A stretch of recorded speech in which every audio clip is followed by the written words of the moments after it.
Hello there, as you can see I've upgraded from my 4 little solar panels from the last time. Well, these ones, which were 5 volt each at 2 amp, so wired in series for about 21 volt to 21 volt open circuit 100 watt panels. So that's two 12 volt panels at 100 watt each. Wired in series for 24 volts because I now have an MPPT charger rather than a rubbish PWM. But anyway, I digress. Here's the panels. A little bit of a shoddy frame until I can work out somewhere better to do it. Unfortunately, my house does not face fully south, so that is the only part of the building that is full south, which is not the best. And the wind's coming down. Are they moving? No, good. Right, so we'll following through here. I have now changed from using lithium cells to using 2 deep cycle caravan batteries at 75 amp a piece. Total capacity 150 amp hours. I now also have a 4210A EP Ever Tracer charge controller, MPPT. The other day I was running it and I managed to get 10 amps and only putting in about 5 amps. Something like that. It might be a bit way off what I was getting, but I don't have the secondary display unit yet to be able to see all the information in one screen. I'm just going to get a light here to try and get it to focus. I think that's the best we're going to get. Where we gone? This is why I need the other display, because there's so many menus to go through. Anyway, we should be at 32 volt, but it's showing 13 volt. It's very over cloud and overcast day and raining, so it's not producing the best.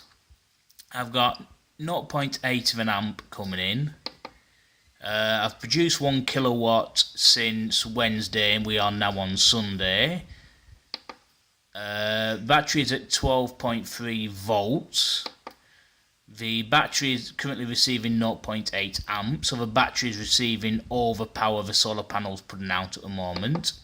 25C should be the battery sensor, but I don't have one, so that's just registering the temperature of the actual controller itself. My loads are 0.1 amp, so what have I got running? A couple of multi-socket controllers with an LED in, so they won't be using some of it. But yeah, I've definitely seen more gains from using MPPT to using PWM, even with just one solar panel in 12 volt and using 12 volt cells. I'm still gaining using an MPPT charge controller, because I'm getting, rather than this panel being stepped down to 13 volt, dropping the wattage of a panel, the MPPT can keep it at its strongest point and still produce good power. I've tried it in parallel today, I've tried it in series, and I've not seen very much difference between the power output. I've just found that 24 volts actually starts charging earlier than what 12 volts would, if that can make any sense. All my loads are off here.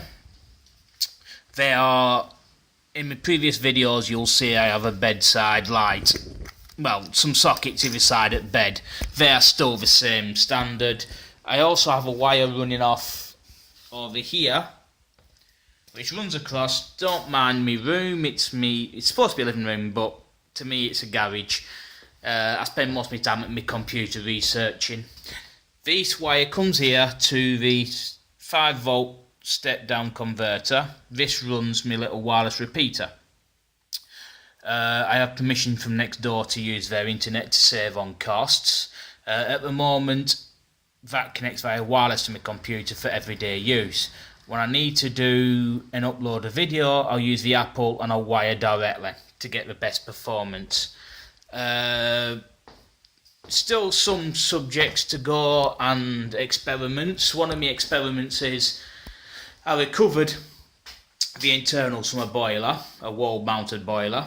The idea is to either burn old engine oil from when I've done my engine oil changes on vehicles, or use a wood log. So basically all you do is you'll pull a tray out, put the log in, light it, slide it back in, switch the chimney stack on, and switch a pump on to pump the water around the system. I did use some old engine oil, put a piece of tissue in just to act as a wick, and pump water through, and in with a couple of seconds I had steam coming out the opposite pipe. So it seemed like it might be a viable option and work a hell of a lot cheaper than that stupid thing, which is, yeah, very gas hungry, doesn't do a lot. As to dissipating the heat into the room, I'm thinking of using PC radiators for PCs basically. Anyway, sorry about the shoddy cameramanship, it's not my best ability. Hope you all enjoy. Any questions, please feel free to ask.